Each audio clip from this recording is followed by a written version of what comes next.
तुम्ही लहानपणी मिळालेलं सगळं रिटर्न करताय वाटतं. मी आजी आजोबांचा नातू आहे. लहानपणापासून त्यांनी कुठल्याही प्रकारचं माझ्यासाठी म्हणून असं कधी कमी पडून दिलं नाही, अजिबात नाही. की बाबा मी असं मागितलं आहे त्यांच्याकडे आणि त्यांनी मला कधी नाही असं सांगितलं, असं कधीच झालं नाही. अजूनही तीच आहे पद्धत त्यांची, कधी मागावं आणि त्यांनी नाही बोलावं असं कधीही होत नाही. मी आजी आजोबांच्यात नातू.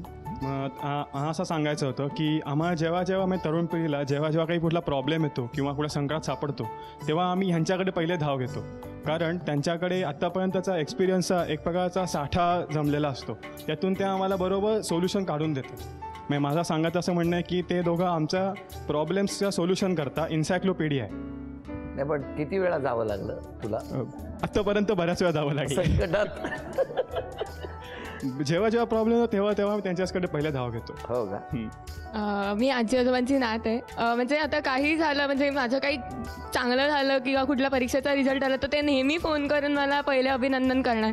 आणि असं सारखं त्यांच्याकडे जाणं होत नाही जवळ राहून, पण तरी त्यांचं सारखं फोनवरती चौकशी आणि मग दरवेळी त्यांचं काय काय आम्हाला प्रोत्साहन देणं चालूच असतं. त्याच्यामुळे खूप बरं वाटतं की आजी आजोबा आहेत.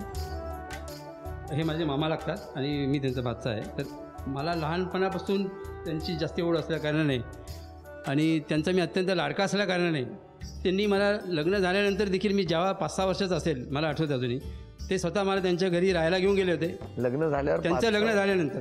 अच्छा अच्छा, त्यांचं धडधडलं मला छातीत. म्हणजे 5-6 वर्ष लग्न झाल्यानंतर 5-6 वर्ष मी त्यावेळेला 5-6 वर्षाचा होतो. अच्छा अच्छा, यांच्या लग्नाच्या त्यांच्या लग्नाच्या वेळेस. तर ते मला त्यावेळेला देखील राहायला 2-3 दिवसासाठी घेऊन गेले होते आणि खूप लाड केले. ते लाड माझ्या अजूनही स्मरणामध्ये आहेत खूप. तुम्हालाच काय होम मिनिस्टरमध्ये आलेत अशा आजी आजोबा, त्या आजी आजोबांना भेटल्यापासून आम्हाला सुद्धा या 12.5 वर्षाच्या प्रवासामध्ये फ्रेश झाल्यासारखं वाटायला लागलेलं आहे. तेव्हा तुम्हा दोघांनाही खूप शुभेच्छा. आणि त्याचबरोबर एक छोटासा खेळ, ते आव्हान बघूया कसा आहे हा खेळ. हा मनोरा रचायचा, पूर्ण करायचा, थर रचायचा. एक म्हणजे 12 थर पूर्ण झाले की पहिलं बक्षीस आणि 15 थर पूर्ण झाले की दुसरं बक्षीस. चला, एक रिंग तुम्ही ठेवायची, एक रिंग आजोबा ठेवणं.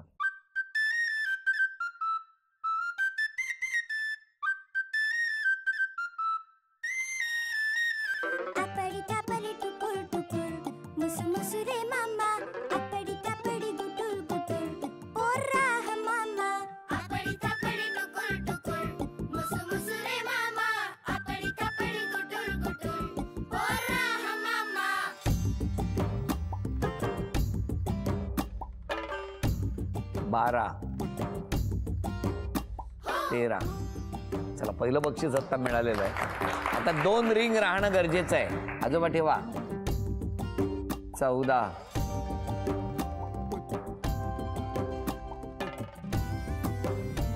अभिनंदन. झी मराठीकडून ही भेटवस्तू तुमच्यासाठी.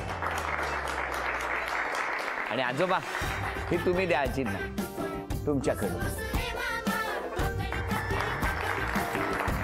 आजोबा, कसं वाटतंय आता सगळी नातवंड सुद्धा इतकं भरभरून बोलतायत आणि उत्तम बोलतायत. असं नाही त्यांना कुठलंही वाक्य पाठ करायला सांगितलं नाही, त्यांना माहिती नव्हतं की माईक त्यांच्याकडे देणार की नाही, पण दिल्यानंतर त्यांनी त्यांच्या ज्या भावना तुमच्या प्रती व्यक्त केल्या. कसं वाटतंय तुम्हाला?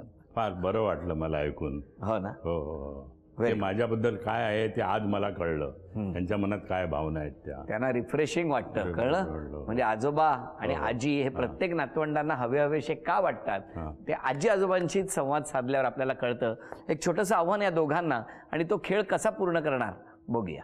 3 टप्पे आणि 5 टप्पे एवढाच खेळ. एरवी खूप उंच उंच असतो, छोटासा. 1 वीट तुम्ही रचायची, 1 वीट आजोबा तुम्ही. वेळ सुरू झाली. ठेवा आजी.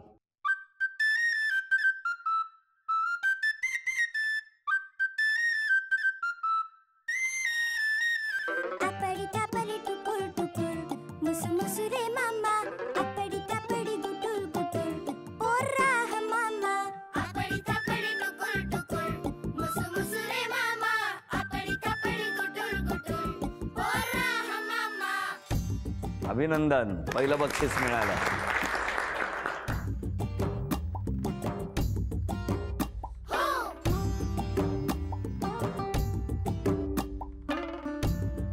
चार.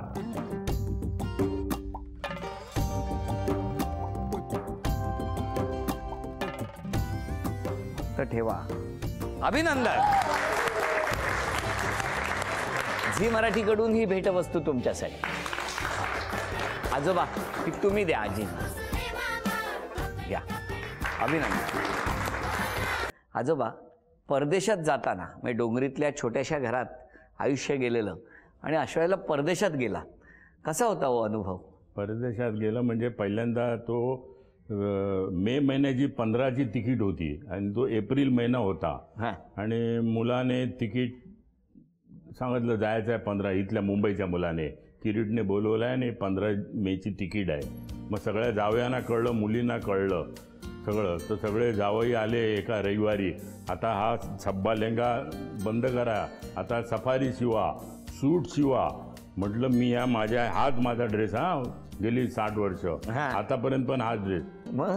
तर मी म्हटलं ह्या ड्रेसमध्ये जाणार, मला कोण अडवणार आहे काय, मी ह्या ड्रेसमध्ये ह्या भारतीय ड्रेसमध्ये जाणार.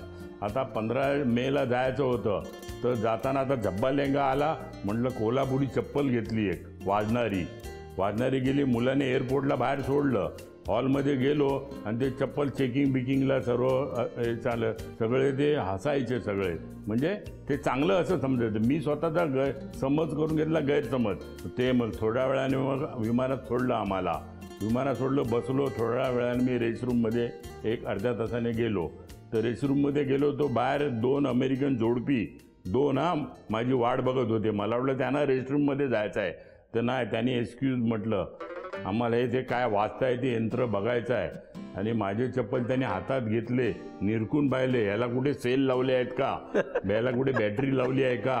आणि ते दुसरं कपल ते फोटो काढतायत चपलेचे. आणि आमचे काढतायत आहे की नाही आमच्या कोल्हापुरी चपलेचा दरारा. आणि शेवटी ते आपल्या पायात घातले आणि त्याचं शूटिंग झालं, त्या लोकांनी केलं. आणि विमानात लांब लचक ते चालत होते आणि आमचे फोटोग्राफी केली. त्यांच्या मिसेसनी, त्या बाई माणसाने साडीबद्दल किती मीटरचे लांब काय म्हणून मला विचारलं. आणखी मग मी JF कॅनेडी विमानतळावर उतरलो. तसं बँकेसारखे सगळे काउंटर होते आणि आम्ही लाईनीत होतो.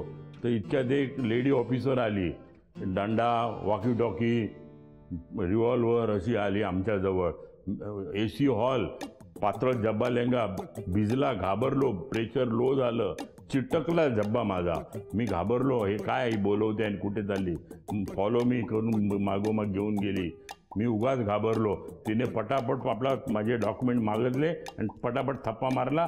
तुम्ही आमचे पाहुणे आहात, तुम्ही सिनियर सिटीजन आहात, तुम्हाला आम्ही लाईनीत कसे उभे ठेवू आम्ही, असं म्हणून. आणि तिने लगेच ती चेअर कार मागवली आणि दोघांना सांगितलं व्यवस्थित बाहेरपर्यंत सोड. चेअर कारवाल्यांना सांगितलं आणि मला बाहेर मुलगा माझी वाट बघत होता. हा एक JF कॅनेडीचा अनुभव आहे. किती छान प्रवास तुमचा. तुमच्याबरोबर आता आम्ही सुद्धा प्रवास केला आणि कोल्हापुरी चपला घालून.